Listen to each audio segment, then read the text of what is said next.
everybody right at the beginning and then move on from there. But thank you all for joining us. It'll be just one moment and we'll get started here. Yeah, we're going to introduce you to everybody on the town hall. Okay. Oh, you're getting heavy. Yeah. Okay, excellent. So we are live on Facebook as well. Let me just make sure this is featured here, and then we'll dive right in.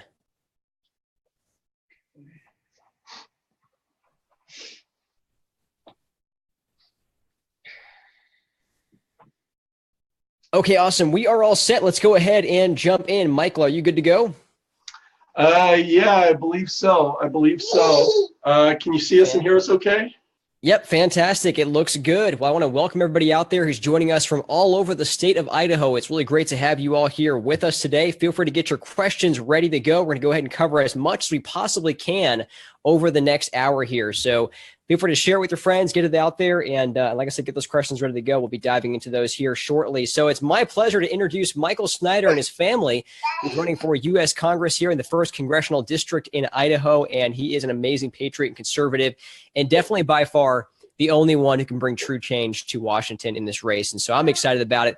I'm looking forward to diving in here tonight. So let's go ahead and Michael, give us an opening statement, introduce your family here, and we'll go from there. Yeah. Hi, my name is Michael Snyder. I'm running for Congress in Idaho's 1st Congressional District. It's an open seat because Raul Labrador is moving on to run for governor. So there's 7 people running to replace him. I'm one of the 7, the most conservative in the race. We're the pro-Trump candidate. But before we get too deep into things, I wanted to introduce my family because my wife and daughter haven't been with me too much on the road when we're doing campaign events around the district. So since we're doing an online town hall tonight, I want to introduce them real quick. This is my wife, Miranda, and this is our 3-year-old daughter, Atara, right here. And she doesn't have an infinite amount of patience, but wanted to say hello. And as you might be able to tell, Miranda is pregnant again. I don't know if they can tell from here. Maybe due in July. We're due in 3 months. Yeah. Yeah, so thank you guys for all tuning in. I think this is a great opportunity for you to ask your questions to Michael, Lord. And also, if you have some questions that you think about later, just Google him. Type in Michael Snyder along with the subject that you're thinking of, and chances are he's written about the subject that you're interested in finding answers on. So that's the beauty about Michael, is that he's so transparent. You're not going to find another candidate that's more transparent than him. Well, thank you, Miranda. And our little one looks like she wants to go play in the other room.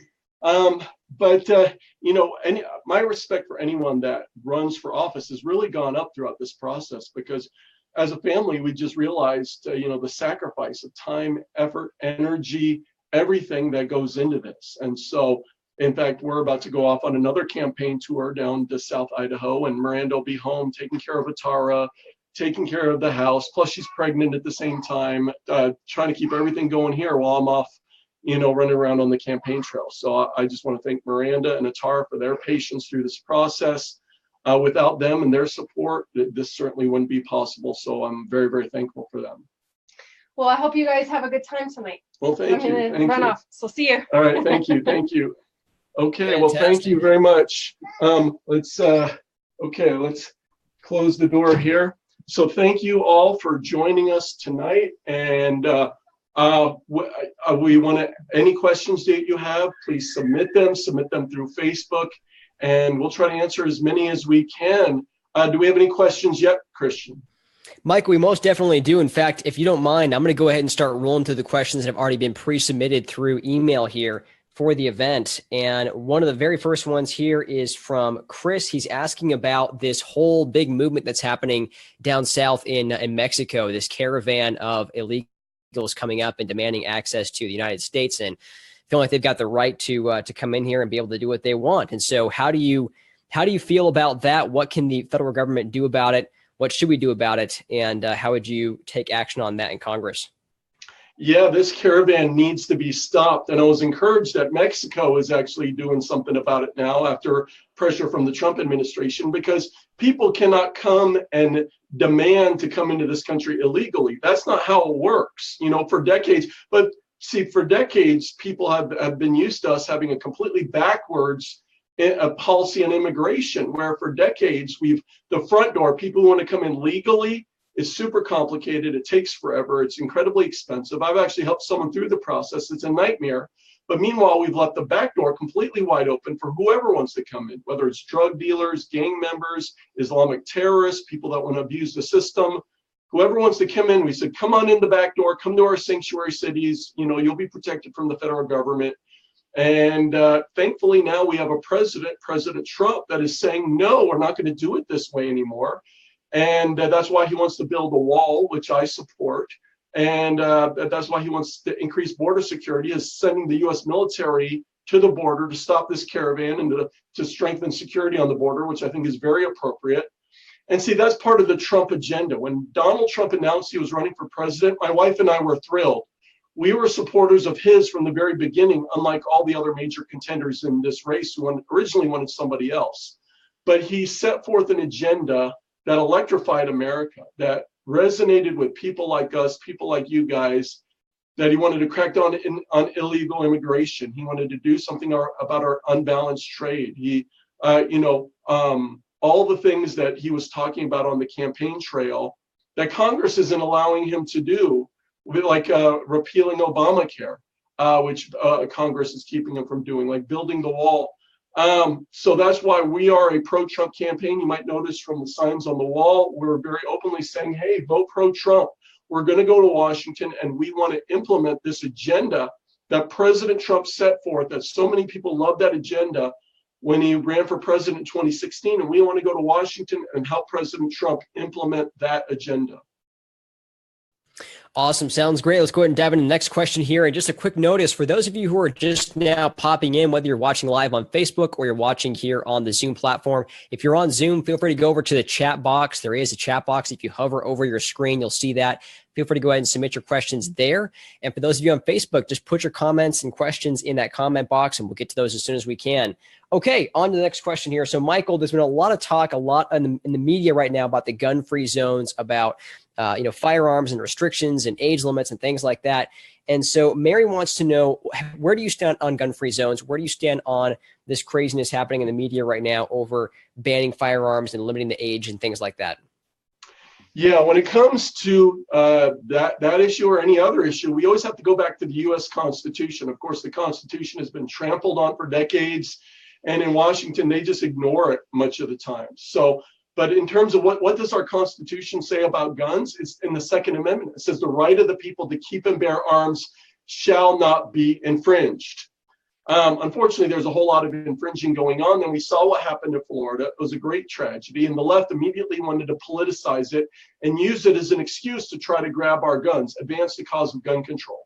And unfortunately, some Republicans have even said, well, maybe we should do something. Maybe we need to do something about bump stocks or raise the age from 18 to 21. But you know what? Any of those proposals, the answer is really easy. The answer is no.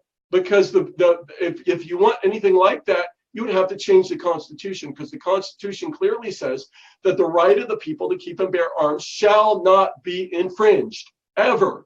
So any restrictions on bump stock, it's unconstitutional. Any raising the age from 18 to 21 is unconstitutional. So I'm never going to back down from defending the Second Amendment a single inch. When I go to Washington, I'm going to advise President Trump and congressional leaders that we always need to stand strong on the Second Amendment. And then the status quo is not good enough either, because over the decades, the Democrats, along with the establishment Republicans, were able to pass gun control measures which are infringing our Second Amendment rights. So we need to go back and repeal those pieces of legislation on the federal level which have been passed, which are currently infringing our Second Amendment rights. And then we've got the BATFE, which has been harassing legal gun owners for decades. And so I want to do whatever I can to reduce funding for the BATFE, reduce their jurisdiction, their power, ultimately leading up to someday, I would like to see the BATFE completely abolished, because I think they're out of control. They've been illegally harassing gun owners, and I would like to see their agency completely eliminated. So when it comes to the Second Amendment, no one is as strong in this race as I am, proposing all the things I just talked about. And because it's sacred, because the Second Amendment is the keystone. It protects all the other rights in the Constitution. So if we lose our Second Amendment, we lose everything. So I will never, ever move from defending the Second Amendment 1 single inch. Excellent. Okay, Michael, the next question here is from Sheila. She wants to know how you feel about civil asset forfeiture. She says it's been highly abused by law enforcement and should be done away with. What do you think? I agree. I believe it should be completely abolished as well. Police forces, law enforcement all over the country have been using civil asset forfeiture and terribly abusing it. That's the perfect word, because they'll seize cars, they'll seize money, they'll seize possessions, they'll seize guns, they'll seize whatever, pretty much whatever they want. And then if it was wrongfully seized from you, maybe you'll eventually, get your property back. Sometimes it takes months, sometimes it takes years. But there's been high-profile stories in even in the mainstream media all over the country about law enforcement abusing civil asset forfeiture. I'm completely against it. I want to see it abolished. I want to see it done away with, because it's a way that law enforcement around the country is using to enrich themselves, and that it's being used illegally, unconstitutionally, once again. And I, as a member of Congress, I will do whatever I can to fight it and try to abolish it completely. Fantastic. Okay, very good. So I have a question here from Penny as well. She says, all the candidates in this race are virtually saying the same things. I'm getting their mailers. They're all pro-Trump. They're strong conservatives, and they will fight for the Constitution. Of course, that's in quotes, right? So how are you different from all of your opponents? Please give specific examples on each of them. Okay. Oh, well, on all there's 7 people running, but just give us the top 3. Because it's so frustrating, because you have people out there in this race, just like year after year, these guys come along and when it's election season, they'll tell us what we want to hear. They'll say, I'm conservative, I'm pro-life, I'm pro-gun. They tell us all the things, they use all the buzzwords. Then they get elected and they go to Washington or they go to Boise and they betray us over and over again. And then they come around the next election season, they think we're stupid, and they'll use the same buzzwords and they'll talk like good conservatives again, thinking that we're going to give them money again and vote for them again. And for a lot of them, it's been working for a long time, but it's time to call them out. Because, a lot of these guys say they're pro-Trump, but as I mentioned earlier, none of the other leading contenders in this race originally wanted Trump. In fact, a number of them tried very hard to keep Trump out of the White House. You talk about someone like Luke Malik, who on Twitter said that Donald Trump, quote, can go straight to hell. Or in the Coeur d'Alene Press, he was quoted as saying that he did not support Donald Trump and that he never will. But now he's coming out with his promotional material saying he wants to go to Washington and work with Donald Trump. It's a joke. And speaking of Luke Malik, he's saying he's conservative. Meanwhile, if you go look at his voting record, last year, 2017, he got an F- on his voting record from the Idaho Freedom Foundation. He actually had a more liberal voting record than Paulette Jordan, who's a Bernie Sanders loving socialist that's running for governor. So his voting record was actually more liberal than the socialist that's running for governor, and yet he says he's conservative. No. Christy Perry, she had a D- voting record, extremely liberal as well, just voted to give funding to Planned Parenthood in her committee. Total rhino. Or you look at someone like Russ Fulcher. Russ Fulcher, let me give you a direct quote, September 11th, 2017, Coeur d'Alene Press. He bragged to the Coeur d'Alene Press about how he has betrayed conservatives. Let me give you the exact quote, I have taken some positions and cast some votes that went directly against what most conservatives would want. So why would he brag to the Coeur d'Alene Press? And he didn't just say he did it 1 time or 2 times, but he admitted it was a pattern of behavior, that he's taken positions and cast votes that went directly against what conservatives would want. So if he did that in Boise when he was a state senator, will he do that when he goes to DC? Of course he will. Or you look at the people surrounding Russ Fulcher. They're some of the biggest never Trumpers in the entire state of Idaho. In fact, we've got screenshots of the people on his campaign staff using the Never Trump hashtag. And yet he's sending out glossy mailers saying that he's pro-Trump. What a joke. What a joke. In fact, his campaign director helped lead the revolt against Donald Trump at the Republican National Convention in 2016. So no, these guys are hugely different. And we'll talk about a lot of these issues tonight about, for example, some of them say, oh, let's reduce tax rates a little bit. I want to abolish the income tax.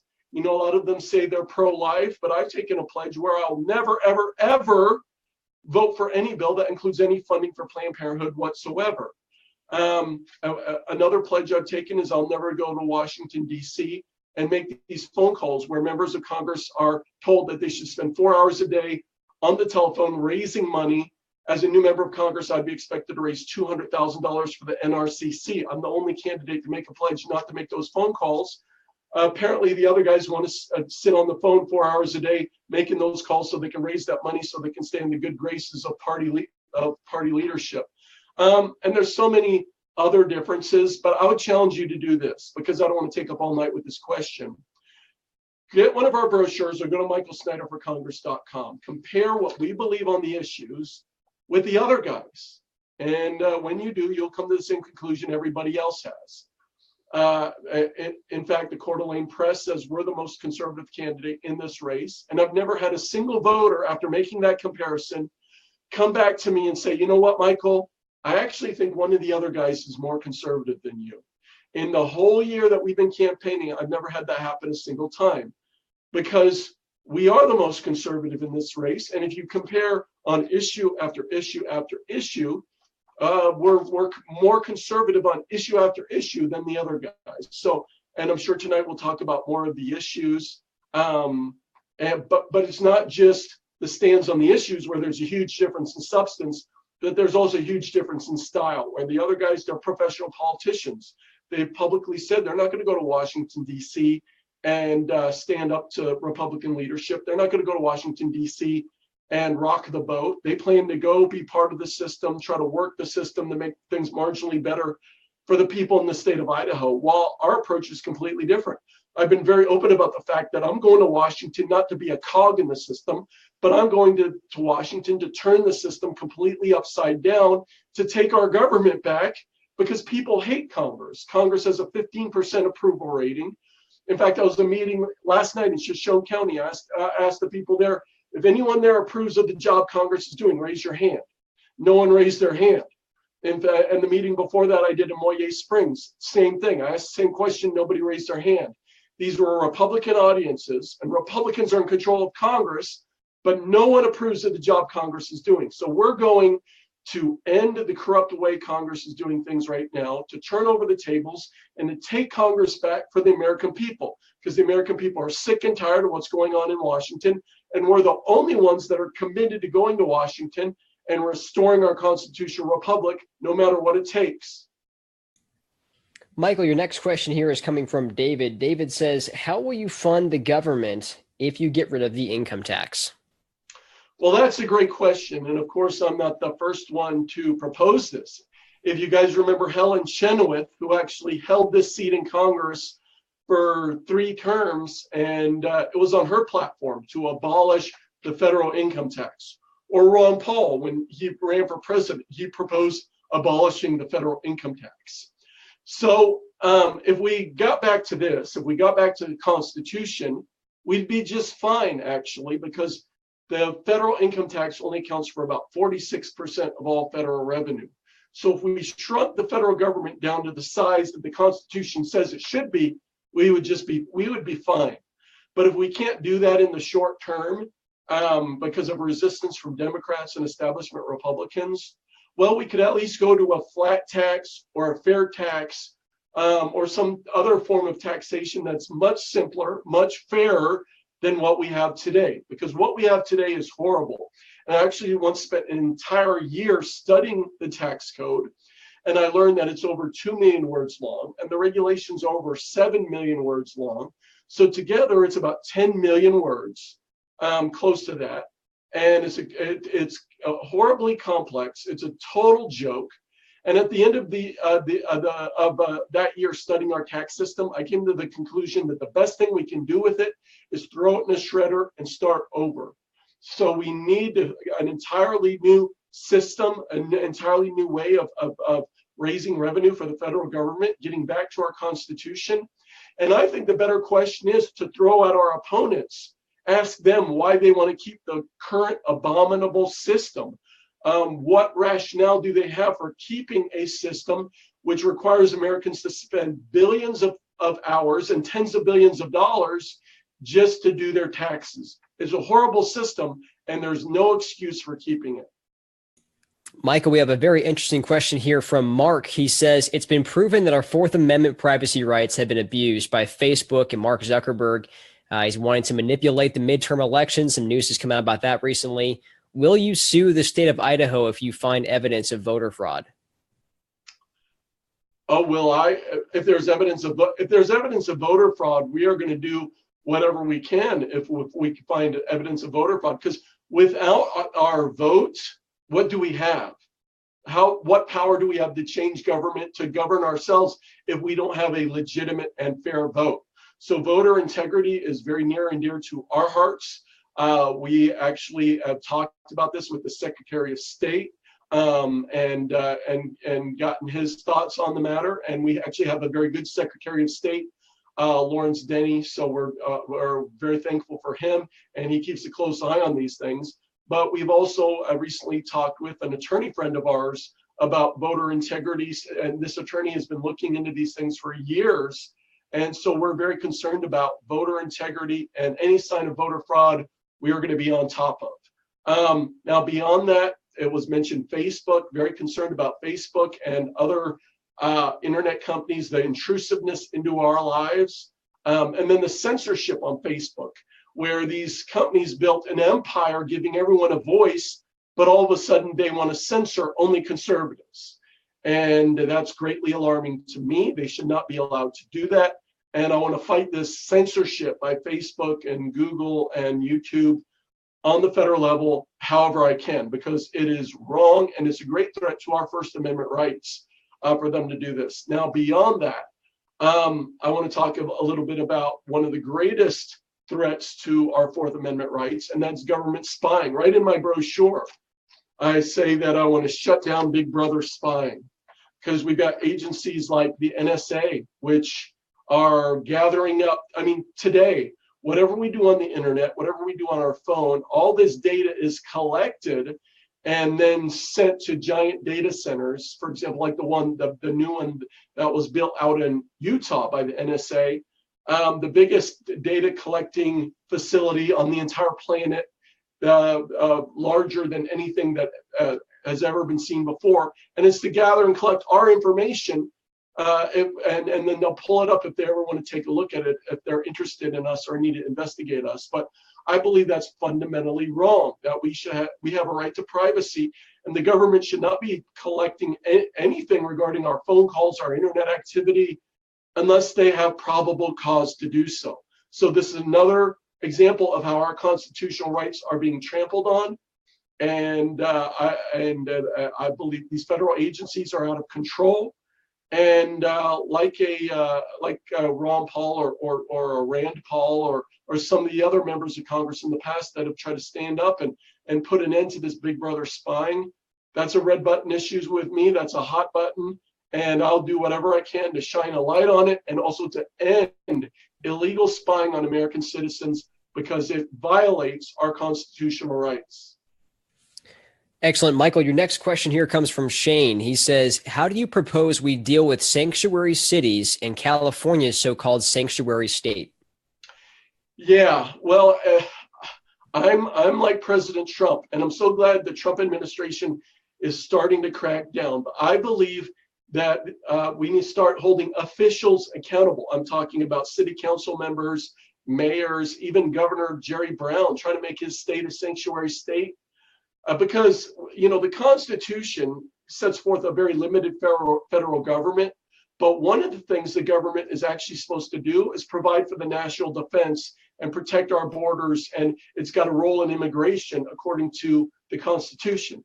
So for local communities, cities, even like a state like California, to try to keep the federal government from fulfilling its constitutional duties, well, I would like to see these political officials arrested, prosecuted, and sent to prison. And that would end sanctuary cities really, really quickly. Because even if a couple high-profile cases like that happened, well, everyone else would be like, I don't want to go to prison. And they would drop it, and the sanctuary cities would end right there. So I'm all for starting to hold these guys accountable, putting handcuffs on these people, and restoring the rule of law in America. Excellent. I'm just sifting through a few more questions here, Michael. I know Jonathan's mentioning here, if anyone knows if Russ Fulcher ever disclosed his contributors in the FEC filing reports, and was asking about why he is not disclosing all of his contributions, but I don't know if you want to cover that at all, but I've got a few more questions I can go ahead and dive into. Yeah, let me just comment really quickly on that. John Alexander was scheduled to have an interview with Russ Fulcher on Saturday, but apparently now that John Alexander and all the candidates running for any office have had to sit there and take their questions from John Alexander. But now Russ Fulcher gets special treatment from Sherry DeVal and Readout News. They're saying, oh, Russ Fulcher, we'll let you come. You don't have to take the hard questions from John Alexander. It's a disgrace. No special treatment for Russ Fulcher. And there are very serious questions. John Alexander was going to ask him about that letter from the Federal Election Commission, dated March 20th of this year, in which very serious concerns were raised from the Federal Election Commission about Russ Fulcher's financial reports, in which they wanted answers. And if they didn't get those answers, the Federal Election Commission, that they were saying that the Fulcher campaign could be subject to an audit or an enforcement action. So John Alexander wanted to ask him some hard questions about that and other things about his campaign, but apparently Russ Fulcher gets special treatment. So it's shameful, it's horrible. Sherry DeVal and Readout News should be ashamed of themselves, because I sat there and took the hard questions. Why doesn't Russ Fulcher have to do the same thing? John Alexander should be there for that interview on Saturday morning. And if he's not, well, then we'll just reveal everything some other way. Because Russ Fulcher does not deserve kid glove treatment. Russ Fulcher should have to go through what everyone else has to go through. But this is how the Fulcher campaign has played it all along. They don't want the hard questions. They don't want anyone to shine a light on them, because there's some very, very serious things far beyond what most people know about right now that need a light to be shined on them. Russ Fulcher needs to answer the hard questions. And so I'm greatly disturbed that he's getting special treatment. Shame on the Fulcher campaign. Shame on Sherry DeVal and Readout News. Russ Fulcher should have to sit there and take the hard questions from John Alexander, just like all of the other candidates. Switching gears here, Michael, we have a question from Sharon. She says, one of the biggest problems plaguing this nation is human trafficking. And it seems like no one wants to talk about it. No one wants to shine a light on this, and no one wants to do anything about it in Washington, D.C. What say you? Oh, I agree. In fact, I've talked with Christian about this extensively, that today, and most people don't know that in our world today, there are more slaves today than at any time in human history. And sex slavery accounts for the biggest portion of that, where human trafficking is rampant all over the world. From the United States, they're called sex tourists. They go to places like Thailand and all over Asia. From the United States, they go there and then, for a vacation, and then they come home and taking advantage of these slaves. We've got areas of the world where, whether it's the Middle East or certain parts of Asia, where slavery is just absolutely rampant, not just sex slavery, but other ways. And then here in the United States, we've got missing children. We've got an epidemic of missing children. A lot of them are ultimately forced into various forms of slavery or shipped out of the country. And then we've got certain hotbeds of human trafficking around the country. Even the Washington, D.C., which the Washington Post admits, I was reading an article recently, the Washington Post says that Washington, D.C. is one of the hubs for human trafficking in the United States. So to me, there's very few things which are a higher priority to end than human trafficking, sex slavery, and this kind of mistreatment of the vulnerable members of our society. Whatever we can do in Washington to fight this, we will do it. And this isn't a partisan issue. It's not a Republican or Democrat issue, but this is an issue that all of us can agree on. We don't want our children abused. We don't want women abused. We don't want those that are powerless abused. And so we need to devote more resources to ending this, because it's every parent's nightmare to be, and I'm sure you guys have read the horror stories of, a parent shopping with their child in a department store. Then the child runs off, or they lose track of their child for a minute, and their child gets abducted, and then all of a sudden they can't find them and they never see their child again. Or a 16-year-old girl runs away from home off to a major city and gets pulled into prostitution or whatever it is. And the stories go on and on and on. Guys, there's so much evil in this world. And when I go to Washington, I will do whatever I can to fight that great evil. Okay, awesome. So John added to that as well too. He actually wanted to just make a point in regards to pedophilia. He says it's a very serious problem in this nation. And adding to the last commenter's question, he says, would you advocate for stricter policies against pedophiles in this country? Oh, absolutely. Absolutely. I just mentioned there's great evil in this country. And that's one of the great evils, in which we've got pedophiles, and it's been proven top politicians, you've heard of, the Lolita Express. It was all about abusing underage girls in particular. And Bill Clinton was a big a buddy of that guy, and took a ride on the Lolita Express many times, and nothing ever happened. But we know pedophilia is a major problem in this country. We know that politicians have been engaged in these circles, these people, and so that we should have a zero tolerance policy for it. And we see our law enforcement is resources they're engaged in trying to find something on President Trump with this whole Russiagate thing, which is a total witch hunt. Why don't we reallocate our law enforcement resources to hunting down these pedophile rings, to looking into these people that are abusing our children, to putting these people away for the rest of their lives? It's a great evil. And like I said, our children are our most vulnerable members of our society.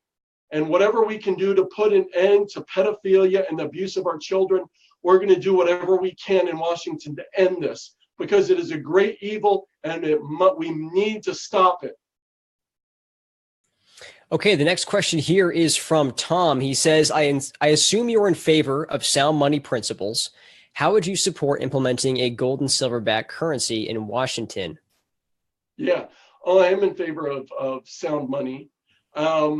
Like Ron Paul or like so many others that have talked about this, because ultimately, what we've seen is all tied into the Federal Reserve System. Once upon a time, the United States had a currency that was backed by gold. Of course, the gold standard was completely ended in the 1970s under Richard Nixon. But ultimately, our problem goes all the way back to 1913 in the Federal Reserve System. Because before 1913, we never had a persistent ongoing problem with inflation. We had a gold-backed currency, very stable currency, the strongest currency in the world. And so before for example, if you look between 1872 and 1913, we didn't have a central bank, and we didn't have an income tax, and it was the greatest period of economic growth in all of U.S. history. But then 1913 comes, and the Federal Reserve is established. And now today, we don't. What we have is not a currency that's backed by anything, but instead we have a currency that's created out of thin air. And if you ask people, where does money come from? Most people can't even tell you. But where money comes from, it comes from the Federal Reserve. In fact, if you hold up a dollar bill, you'll see it says Federal Reserve note right at the top. So the Federal Reserve creates money, exchanges it with the federal government for U.S. Treasury bonds, which the Federal Reserve then auctions off. But those U.S. Treasury bonds are debt, and more debt is created than the amount of money that's created, because we have to pay interest on that debt. So how are we supposed to pay off that debt? Well, the theory is we'll take this new money that the Federal Reserve has created, spin it around our system fast enough, and tax it at a high enough rate that we can pay for everything that the government needs to do and pay off the debt that's been created. Of course, does that ever actually happen? No. And so then the federal government has to eventually come back and say to the Federal Reserve, we need even more money because we can't pay our bills. And that creates more debt, and the spiral continues. So since 1913, the size of our national debt has gotten more than 6,000 times larger, because that's what the system is designed to do. It's baked into the cake. Plus, because our currency is constantly being devalued, the value of our dollar has declined by more than 98% since 1913, and we've had 18 distinct recessions and or depressions. So ultimately, we need to get back to sound money, but the first step in that is abolishing the Federal Reserve System, and we need to quit using debt-based currency and go to non-debt-based currency, like John F. Kennedy tried to do in the early 1960s when he started producing United States notes, which were not produced by the Federal Reserve. Of course, he was assassinated shortly thereafter. But we can get back to such a system. It will liberate us from all this debt. But we've got to have the will to do it. We've got to have people willing to talk about it, which nobody else in this race is talking about the Federal Reserve or where money comes from or the need to go to a non-debt-based currency. And until people are willing to talk about it or fight for it, it's never going to happen. So this is just one of the huge differences between me and the other guys in this race, and why we can't afford to send one of these professional politicians. Because if you send one of the professional politicians, the Federal Reserve System will continue, the corruption will continue, and we'll keep getting the same results out of Washington we're getting right now. Chris says it's because they are weak. They'll never change anything. That's very true. Weak. I mean, look at the guys. I mean, the other people in the race, they look like deer caught in the headlines. Do you guys honestly think that they're going to change anything? They're not even talking about the issues we really care about now. So when they go 3,000 miles away to Washington, D.C., are they going to fight for them then when they're not talking about them now? No, they're professional politicians that are only interested in their own political careers. And it's time we said enough is enough. We're not going to keep sending professional politicians to Washington. And I would just add to Michael, these people really don't know their Constitution. They love to use it as a buzzword. I'm the constitutional conservative. But if you get into the real meat and potatoes of it, what does that actually mean? What is a true limited form of government that you're throwing out there? Give us an explanation, define that. And they really can't. I mean, what they put out there is just a bunch of just jargon to win over voters. But the next question here, Michael, is our country seems to be in such dire straits right now. We elected a Republican president. Congress and the Senate are controlled by Republicans, and nothing seems to be changing a whole lot. Why did they pass the recent omnibus spending bill? What is wrong with these people in Washington? Is there any hope of real change? That's from Bob. Yeah. Well, that's why I'm running, guys, because one of our campaign slogans is every rhino has got to go. Of course, rhino is Republican in name only. And if someone running against me, which pretty much none of them will use that term, if someone won't use the term rhino, it probably means they are one. Because what we've got in Washington, D.C. today is a bunch of people that they really don't want a conservative agenda. They don't want to do the things that President Trump is trying to do. They don't want to repeal Obamacare. They don't want a wall. They don't want any of the things that we really care about. So let's talk about this $1.3 trillion omnibus spending bill, which was 2,232 pages long.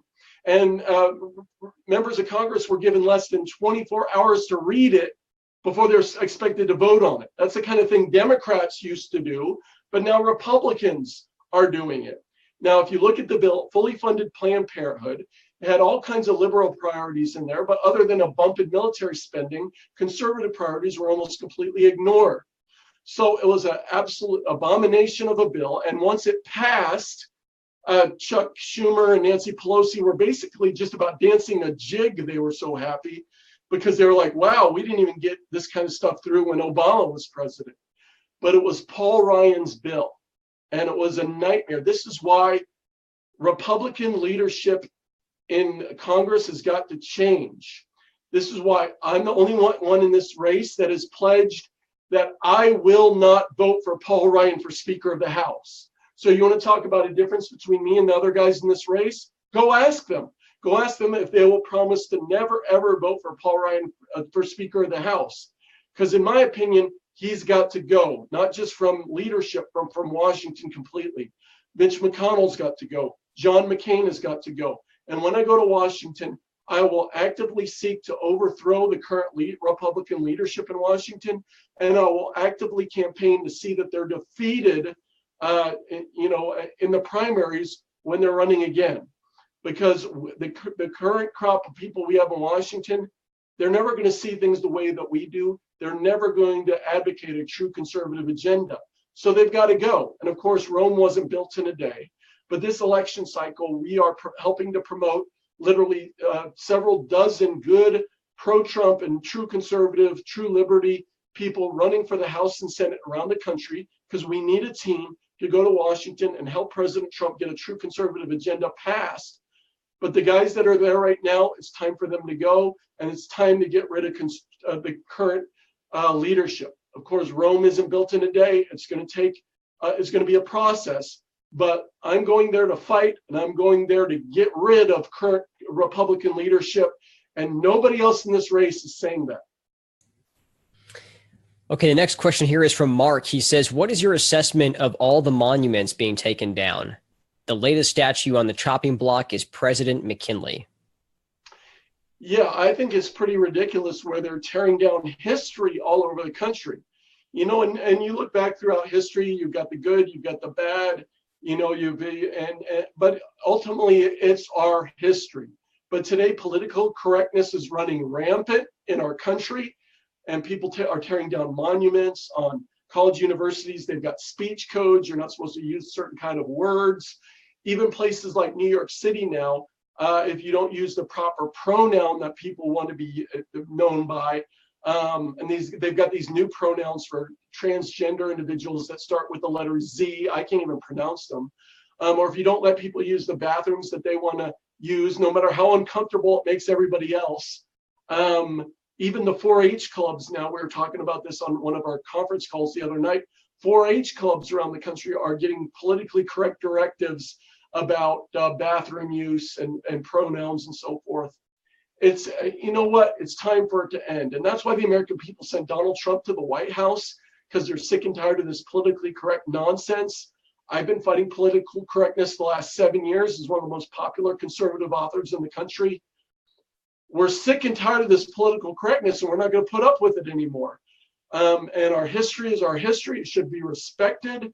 And that's where I stand. Excellent. Okay, let me go ahead and pull up the questions here. All right. Oh, Mark has a follow-up here. He says, what are your feelings about the Antiquities Act that is being used to go after states that voted against the current president? Clinton did this in Utah, and Obama did this in Idaho also. Yeah. The Antiquities Act greatly troubles me because, honestly, I believe it violates the U.S. Constitution. And ultimately, no one should be playing politics or trying to take revenge. This is what people see our system so corrupt. And for when people abuse their power, whether it's presidents, whether it's Congress, whether it's, we were talking about this the other night, whether it's even on the state level, people that are in the state legislature, even on the precinct level, people on the precinct level here in Idaho are abusing their power. They go on a power trip and they want to use it to punish certain people, and that's fundamentally wrong. And people that do that need to be held accountable, and we need to clean up corruption wherever we find it. So, as a member of Congress, I'm going to fight corruption and this kind of thing on the federal level, but we're going to come back to Idaho, and people that are abusing their power, whether it's in Boise or whether it's even on the local level, whether it's a mayor, whether it's a city council member, whether it's even a precinct committee person abusing their power, we're going to come back as a member of Congress and we're going to do something about it. What is your policy on unvetted refugees? Yeah, this is something that we're extremely concerned about, that we've talked about throughout the campaign, because we've seen all these unvetted refugees coming over from terrorist hotbeds in the Middle East. And communities here in Idaho are concerned about the impact that's going to have on our communities. Of course, we saw what happened to that little girl in Twin Falls. We've seen what's happened over in Europe, where in places like Germany and Austria and Sweden, where they've got sexual assault. It's off the charts, epidemic of sexual assault. We've seen the terror attacks in Paris and London and elsewhere. So what I would like to see is local communities all over America given the power to say no to the federal government. For example, if the federal government wants to come and bring a bunch of unvetted refugees from terrorist hotbeds and wants to bring them to a place like Sandpoint, I would like to see Sandpoint to have the power to say no. We're concerned about the impact this is going to have on our communities. We don't think this is safe. We don't think this is right for our city, and so I'd like them to have the power to say no, because I don't believe we should be bringing unvetted refugees from terrorist hotbeds to the United States, period. And so that's what I'm going to be working on the federal level to try to keep, because we don't know who these people are. Could be Islamic terrorists among them, could be sexual predators. Who knows, who's coming in among them. But I don't think they're being properly vetted. We're very concerned about them, and it's something we want to fight for. We want to fight against very, very hard on the federal level. Okay, excellent. Let me go ahead and pull up the next question here. Okay, Michael, what can you do to support Idaho at the federal level without overstepping your bounds as a congressman? Well, there's so much we want to do for Idaho on the federal level, and ultimately so much of what's going to be good for the rest of the country will also be good for Idaho. But in particular, one thing I want to do for Idaho is I want to get control of our lands for the people of Idaho, because that's going to be tremendous for our economy. Because here in Idaho, they call us the gem state for a reason. And we've got oil, we've got natural gas, we've got rare earth elements under our feet. We should be one of the global centers for the rare earth element industry, which rare earth elements are used in your phones, they're used in your televisions, they're used in thousands of important high-tech products. And we're rich in rare earth elements and so many other things. We should have a great mining industry, great lumber and timber and all the rest of it. Because we've got tremendous natural resources here in Idaho. Unfortunately, today, the federal government has locked so much of our land up. They control more than 60% of our land. But there's nothing in the US Constitution that gives the federal government the right to control our land. So as a member of Congress, I'll fight as hard as I can to get control of our land so we can access our great natural resources. And if we could unlock all that wealth, our state budget problems would be gone permanently, because we'd be one of the wealthiest states in the entire country. Our economy would be absolutely booming, lots and lots of great jobs, and it would be a wonderful thing. And in fact, we've even got someone on our campaign team who's an attorney working with the state of Utah currently to help get their land back from the federal government. So this is something we're very passionate about, and that's just one of the areas where we want to help Idaho become one of the wealthiest and most prosperous states in the entire country. Excellent. Michael, the next question here is from Mark. He says, what is your stance on the Scotchman's Peak situation? Right.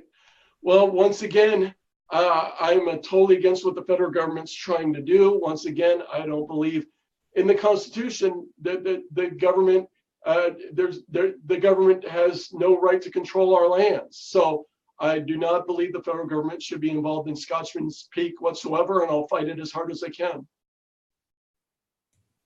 Excellent. Excellent. Just a reminder here for those of you who are popping in, we've got some new folks that are coming on the Zoom platform here. You do have a Q&A box down below.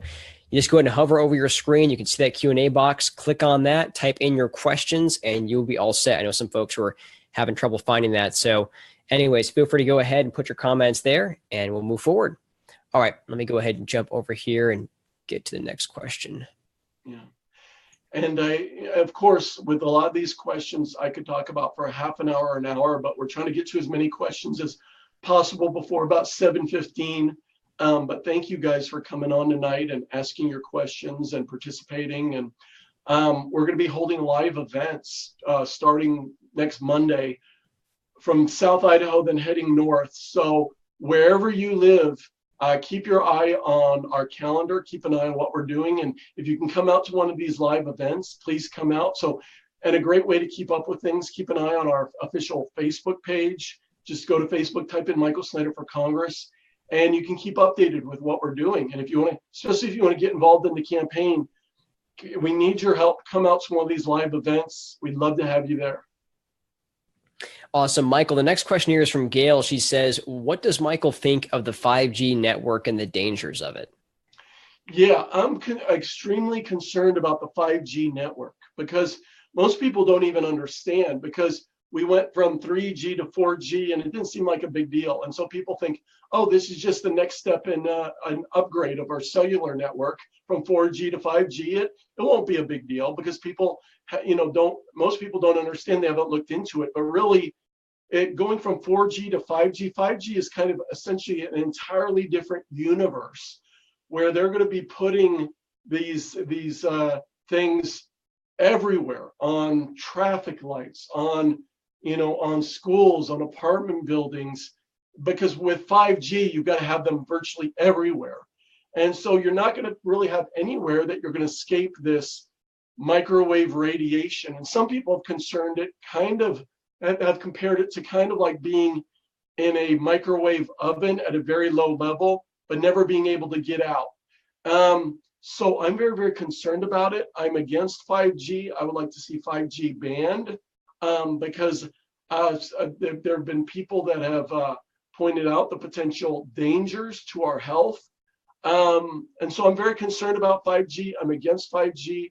And I would like to see, and there's other ways that we can continue to improve our phone communications that don't involve this kind of microwave technology that will just be basically pervasive everywhere. We won't be able to get away from it, and it'll be constantly bombarding us with this microwave radiation. So I'm against it, and I want to fight against it as a member of Congress. Okay, awesome. So the next question here is, are you concerned about the integrity of our power grid? And in the event of a nuclear attack by North Korea or another nation, I think we'd be sunk. What are your thoughts on that, Linda? Yeah, I'm extremely concerned about a potential electromagnetic pulse. And so the question was talking about a nuclear situation where even if just one nuclear device was exploded high up in the atmosphere over the center of the continental United States, it could fry electronics from coast to coast. So that's one scenario, but it doesn't even have to be a nuclear device. For example, in the 1800s, we had the Carrington event, which fried telegraph wires from coast to coast. Well, we didn't have many electronics in those days, but that kind of event can be created by a massive solar storm. A massive solar event can send a electromagnetic pulse at us. In fact, there's been a couple of very close near misses in recent years, and scientists assure us it's just a matter of time before another one of these incidents from the sun comes at us and fries our electronics and basically sends us back to the Stone Age almost overnight. So I want you all to imagine all of a sudden you get up one day and your computers won't turn on. There's no power. And in fact, most vehicles won't even start because they're so dependent on electronics. You can't go to the gas station and pump gas because there's not power to do that. There's no ATMs. You can't go to the store and buy anything because all the cash registers are down. There's no power. There's no power at the hospitals. Most people can't go to work and do their work because there's no power. Our water pumping stations don't have power to pump water. And the list goes on and on and on. Basically, our society would be in a whole lot of trouble really quickly. So, and the truth is, it would only cost a few $1 billion to harden our electrical grid against a EMP assault. And so that would at least harden the backbone so that we could get up and going again in the case of a major disaster like that. And those that have followed my work know that this is something I've written about numerous times over the last 7 years. So something I care about, something I want to do in Washington. Unfortunately, Congress, there was a commission in Washington studying these things, and Congress shut the commission down that was investigating these things and publishing reports. I think that was a big mistake. And as a member of Congress, this is something that I definitely want to make a priority. We have a great question here from Russell. He says, you address the power structure in Washington. It appears that McConnell and Ryan keep a tight rein on all issues. Raul Labrador and the Tea Party has tried to fight back, and their power is still there. Why do you think you could do any better? And also, do you have others that are there that have similar views? Yeah, there are other people in Washington that are bucking the system. Someone like a Rand Paul, or in the House, someone like a Ken Buck or a Mark Meadows. So there are good people there, and this is another reason why we're promoting good people around the country to go to Washington, because we're going to have more turnover in this Congress. Just because already, I believe, more than 50 members, Republican members of the House, said they're not coming back, and then a lot of Democrats as well. But there's going to be a tremendous amount of turnover, which gives us an opportunity to move things in a different direction. And then President Trump is committed to draining the swamp. So we have a president ultimately who I believe would be on our side. So, but I didn't say it's going to be easy. I didn't say Rome will be built in a day, but we need courageous leaders that are be willing to stand up, go on national TV and say that Paul Ryan needs to resign. Paul Ryan, it's no longer acceptable for him to be in leadership in the House. It's no longer acceptable for Mitch McConnell to be leadership in the Senate. So we need people that are going to be courageous enough to stand up and fight. Now, will we win? I don't know, but I do know that we have to fight, because, just look at our founding fathers. Our founding fathers, they took on the mighty British Empire, which was the most powerful empire in the whole world. And most of the founding fathers, they were young. They were in their 20s or their 30s, and they put everything on the line. Their homes, their businesses, their families, their futures, their very lives, because if they would have been caught by the British, they would have been hanged as traitors. But they put everything on the line, and because they did and defied the mighty British Empire, the United States of America exists today. Now today it's our turn. And so I'm going to go and I'm going to stand up to the establishment. I'm going to stand up to the elite. And I don't know if we're going to win, but I know that our government's worth fighting for. I know our Constitution's worth fighting for. And yeah, they have a lot of money. They have a lot of power. They're well entrenched. But doing nothing is not an option. Because if we stay on the road that we're on, is a recipe for national suicide. We've got to try to take our government back, and that's exactly what I plan to try to do. Okay, Michael, the next question here is from Mark. He says, Friday will be the 40th day mark until the primary election. Voting day is on May 15th. Can you discuss your plan on getting the vote out? Midterm voter turnout is notoriously low. What can we do to help?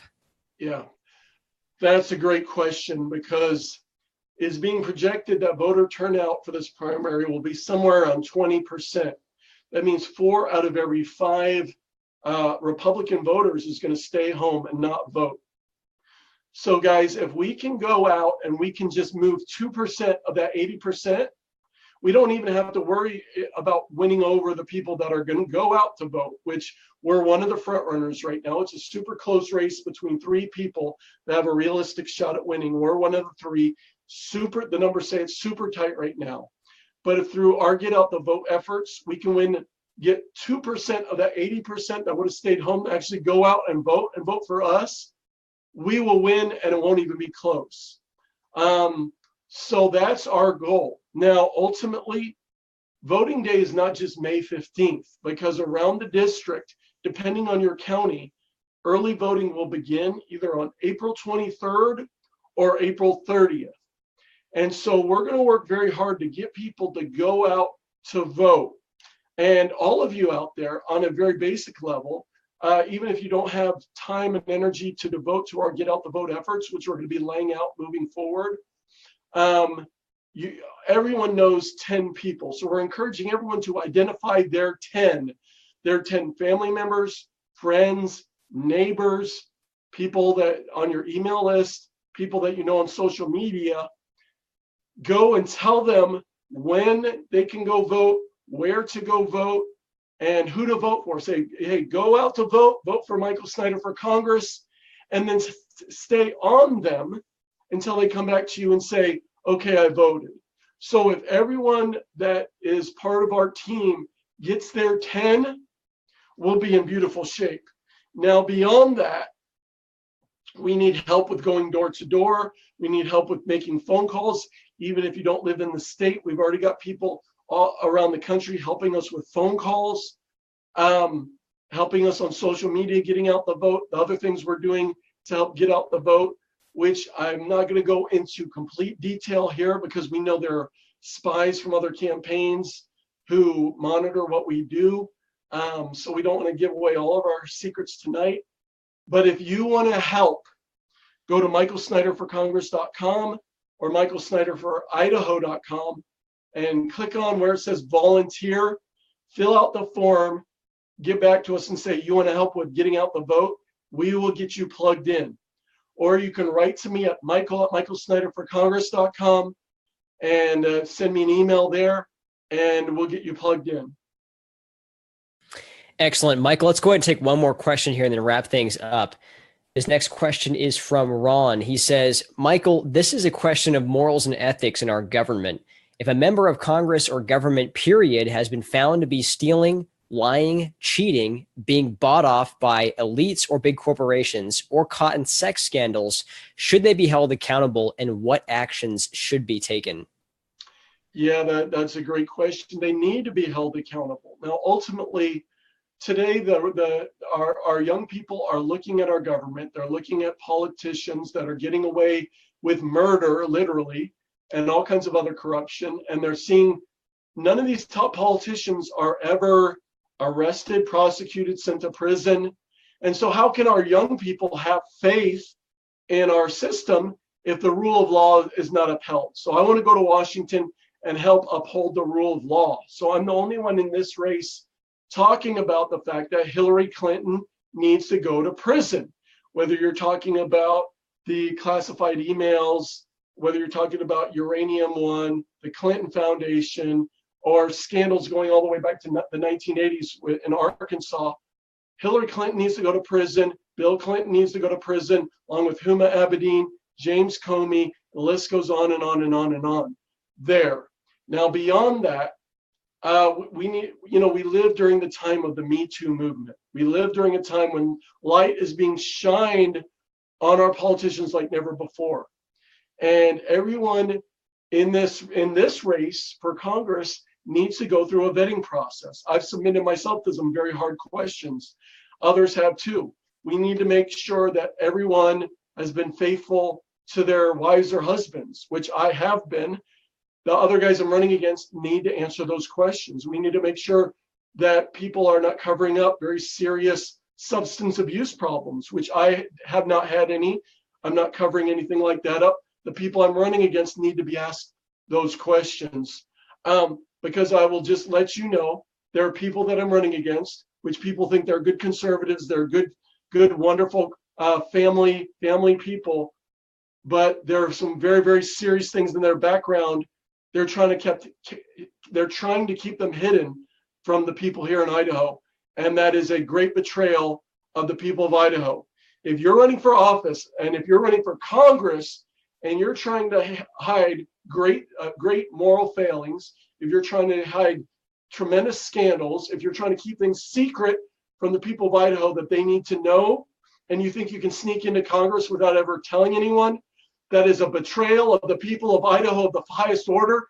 You should be ashamed of yourself, and people all over Idaho have a duty to shine light on you and expose you, because what you're doing is incredibly wrong and you're betraying the people of Idaho. Excellent. Well, let's go ahead and wrap things up here. Michael, did you want to go ahead and just give a very quick ending statement and we'll go from there? Yeah, thank you all guys for tuning in tonight. Like I said, guys, I'm not going to Washington to be a cog in the system. I'm going to turn the system upside down. So if you love the Constitution, if you're frustrated and you see that what we have in Washington today doesn't look anything like this, if you're like the people around the country, 15% of the Congress only has a 15% approval rating. So if you're around the country, you're sick and tired of Congress, you're sick and tired of the Constitution being trampled on, and you want to send someone to Washington that will take our government back, that will stand up to the leadership of both parties and say, no, we're not going to do it this way anymore, and that wants to restore our constitutional republic, please vote for me.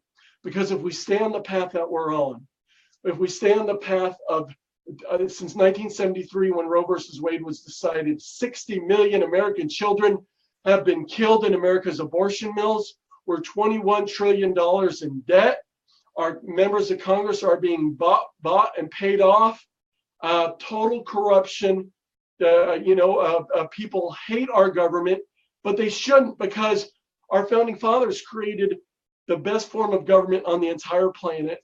We should love our government if it was operating the way that it should, and if they actually upheld the Constitution. So if you want to get back to the Constitution, if you want to restore this, vote for me. We're going to start a fire that's going to sweep from coast to coast, and we're going to fight to restore the promise of America, because we're not going to be the generation that lets it end. We're not, from our founders all the way to today, generations of Americans have fought and bled and died to give us liberty and freedom. And we're not going to be the generation that lets it all go down the toilet. We're not going to be the generation when the promise of America is extinguished. The fire is still burning in millions of hearts across this country. And if the left wants to totally destroy this country, if they want to end our constitutional republic and end this Constitution, well, they're going to have to crawl over my dead body to do it. So if you believe, like we do, that we're not going to let them destroy our constitutional republic, get involved. Go to michaelsnyderforcongress.com. We need more donors, more volunteers, more people getting involved. Go to michaelsnyderforidaho.com. Go to our Facebook page. Just go to Facebook, type in Michael Snyder for Idaho. Keep track of get on our mailing list on michaelsnyderforcongress.com, so you can keep updated when we're having events in your local area. Come out to our local events. We're about to go on a 2-week tour. Come on out, get involved, help us win this very close election on May 15th. Excellent. Michael, thank you so much for your time. God bless, and God bless you all. Thank you, Christian. Thank you all for tuning in.